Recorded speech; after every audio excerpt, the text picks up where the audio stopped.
Hello everyone. दोस्तों, आज का टॉपिक तो आपने पढ़ ही लिया होगा।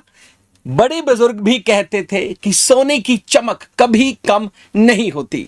अब लद गए वो दिन जब सोने की कीमतें 5 डिजिट में हुआ करती थी, क्योंकि कल शाम को ये कीमतें दोस्तों 6 डिजिट 1 लाख के पार हो चुकी हैं। और एक तरफ देखें, सोने की ये जो बढ़ती हुई कीमतें हैं, आने वाले दिनों में खासतौर पे उन भारतीय परिवारों में जिनमें शादियों का माहौल आने वाला है, शादियों की शॉपिंग करनी थी, उनके लिए बड़ी चिंता का विषय बन जाएगा।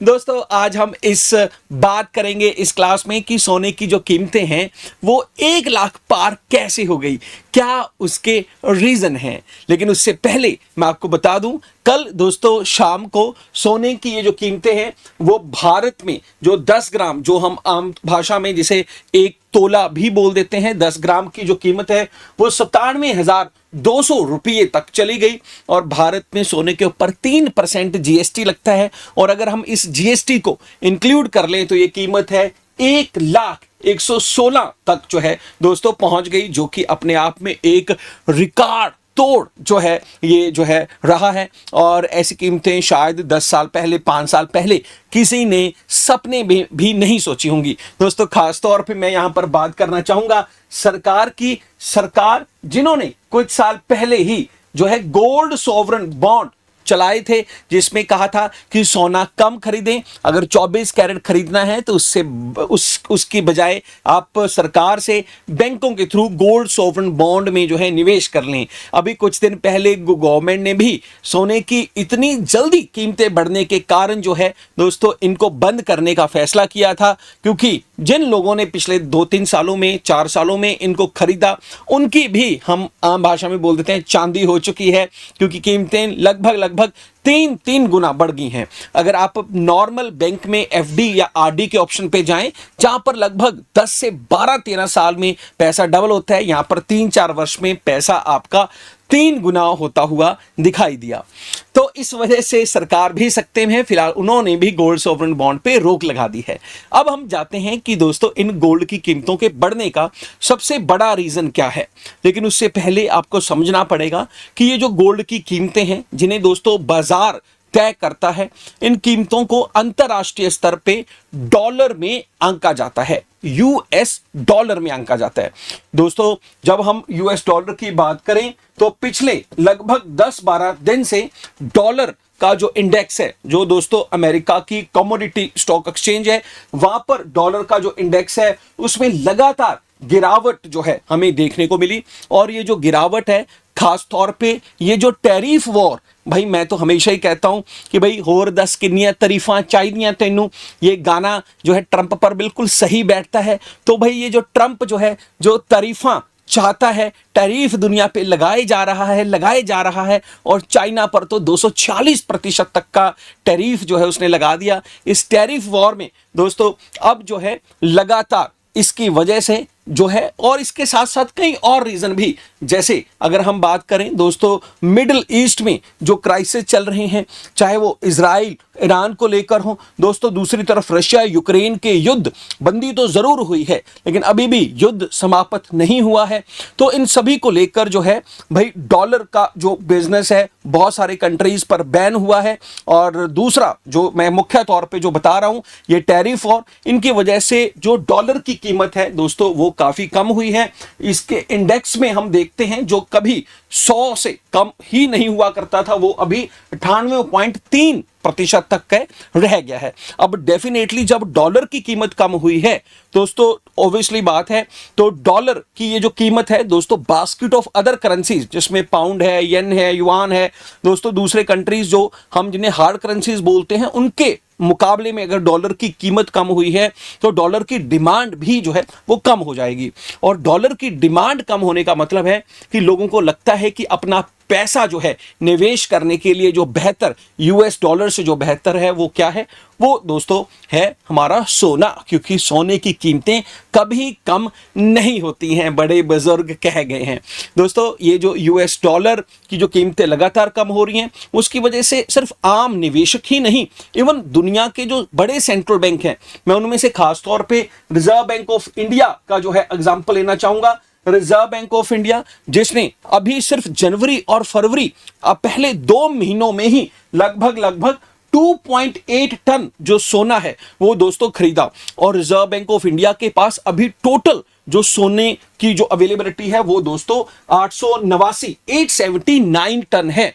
और 879 टन के साथ जो भारत के पास जो टोटल रिजर्व है, टोटल रिजर्व जिसमें हम जो है दोस्तों यूएस डॉलर को आंकते हैं, जिसमें हम स्पेशल ड्राइंग राइट को भी आंकते हैं, और तीसरा सोना है। तो टोटल जो हमारा जो रिजर्व है दोस्तों अप्रैल 11 के मुताबिक जो 677 बिलियन का, तो 677 बिलियन के टोटल रिजर्व में सिर्फ सोना ही हमारे पास 11.7% है। और आरबीआई के इतिहास में कभी ऐसा नहीं हुआ कि टोटल रिजर्व का लगभग 11.5% जो है सिर्फ सोने की फॉर्म में हो। अब सोना दोस्तों क्यों खरीद रहा है आरबीआई? क्योंकि लगातार हम देख रहे हैं कि भाई डॉलर को जो है कमजोर होते हुए, तो बेटर है कि भविष्य में अगर दोस्तों कोई भी और करेंसी जो है अगर उसको डॉलर को किसी ने रिप्लेस किया, या फिर दोस्तों दोबारा से डॉलर ही अपने आप को मजबूत करता है, तो भाई उसमें समय लग सकता है। और तब तक के लिए हमारे पास कोई ऐसी कमोडिटी होनी बड़ी जरूरी है जिसको लेकर हम भविष्य में व्यापार कर सकें। डॉलर में बड़ी अनसर्टेनिटी आ चुकी है, जिसको लेकर जो है सिर्फ हम ही नहीं, दुनिया के कई और कंट्रीज भी सोने में बढ़ चढ़कर जो है निवेश कर रहे हैं। और भारत का ये जो निवेश है, इसके साथ ही भारत दुनिया में दोस्तों 7वां सबसे बड़ा गोल्ड रिजर्व जो है हो चुका है। यहां पर मैं ये बोल जरूर रहा हूं, लेकिन दोस्तों ये 7वां बड़ा रिजर्व तो जो सिर्फ सरकार के पास, आरबीआई के पास जो गोल्ड है उसी की मैं बात कर रहा हूं। वैसे दुनिया में सबसे बड़ा रिजर्व यूएस के पास है, फिर Germany, Italy, France, China, Switzerland, हम 7वें नंबर पे हैं। लेकिन अगर भारत के हाउस होल्ड्स का भी सोना अगर मिला लेंगे तो मुझे लगता है कि भारतीय डेफिनेटली नंबर 1 जो है वो होने वाले हैं। RBI boat gold in 11 out of 12 months of the year. तो दोस्तों हमने जो है बहुत बढ़ चढ़ के जो है वो गोल्ड जो है वो खरीदा। अब दोस्तों ये जो समस्या, ये जो परिस्थिति जो बनी है, इससे जो है भारतीय इकोनॉमी पर क्या इंपैक्ट पड़ने वाला है? दोस्तों सबसे बड़ा इंपैक्ट तो ये है कि भाई जो करंट अकाउंट डेफिसिट है तो वो जो है हमारा बढ़ गया है। गोल्ड इंपोर्ट जो है राइज होंगे। सोना एक ऐसा प्रोडक्ट है, जैसे इसकी कीमतें बढ़ती हैं, जो कैपेबल हैं, ज़्यादा अमीर हैं, वो भी सोने में ज़्यादा निवेश करेंगे, जिससे कि भारत में डॉलर जो है और ज़्यादा उसकी जो अवेलेबल है उसकी कमी होगी दोस्तों। और जो है हम कह सकते हैं कि जिससे रुपये पर प्रेशर पड़ेगा, और डॉलर जो है भारत में जो है वो डॉलर की क्योंकि अवेलेबिलिटी कम होगी तो डॉलर ज़्यादा मजबूत होगा और रुपये के ऊपर ज़्यादा प्रेशर रहेगा। ज्वेलरी सेक्टर में जो है बड़ी समस्याएं आ सकती हैं।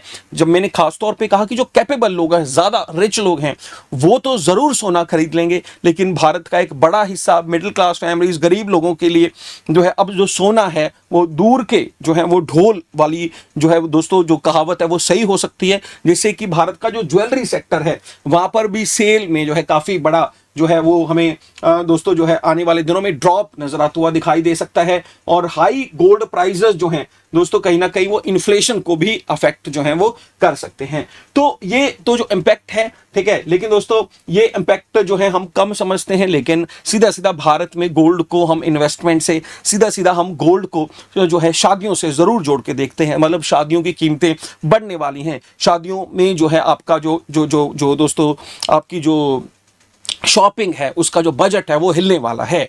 तो यहाँ पर जो है आखिर में ये कहूँगा कि अगर आप बायर हैं, ठीक है, ऐसा कहा जा रहा है क्योंकि सडनली ये जो गोल्ड है दोस्तों इंक्रीज हुआ है, तो इसमें थोड़ा सा आपको इंतज़ार करना चाहिए। ऐसा कहा जा रहा है कि इसकी कीमतें कुछ हद तक जो है कुछ हद तक कम हो सकती हैं, क्योंकि ऐसा अनुमान है अंतर्राष्ट्रीय कई सारे इकोनॉमिस्ट का कि कीमतें 1,10-15,000 तक भी ये छूकर फिर वापस ज़रूर आएंगी। तो थोड़ा सा इंतज़ार करें, लेकिन मार्केट में जो चल रहा है ना कि 50,000 कीमत आएगी, वैसा कुछ होने की संभावनाएं बहुत कम हैं दोस्तों। अगर इन्वेस्टर हैं तो भाई अब मतलब भविष्य के लिए ऐसा बोल सकते हैं कि भाई आप उन स्टॉक्स में भी ज़रूर निवेश करें जो सोने से जुड़े हुए हैं। सिर्फ और सिर्फ कंपनीज के शेयर्स में, जो मैन्युफैक्चरिंग वाली जो कंपनीज हैं उन्हीं में निवेश करके जो है अपना जो पोर्टफोलियो है वो सिंगल ओरिएंटेड ना करें। तो आपका जो पोर्टफोलियो है उसे जो है दोस्तों डाइवर्स करने के लिए आपको कुछ अपना जो पैसे का जो निवेश है 10 से 15% वो गोल्ड में भी जो है ज़रूर जो है वो रखना चाहिए। तो ये कुछ जो है हिदायतें हैं दोस्तों आज न्यूज़पेपर में दी गई थी इन्वेस्टर्स को, बायर्स को। लेकिन दोस्तों जो है ये अपने आप में एक बहुत बड़ी खबर है, ये एक इतिहास है, ठीक है। तो जब कहीं बोलते थे कि भाई अब मेरे दादा के जो है शादी में गोल्ड ये था, मेरे मम्मी की शादी में गोल्ड ये था, तो अब आप बात करेंगे कि भाई अप्रैल 2025 में जो है गोल्ड है वो 1 लाख क्रॉस हो गया। बहुत बहुत धन्यवाद, थैंक यू सो मच।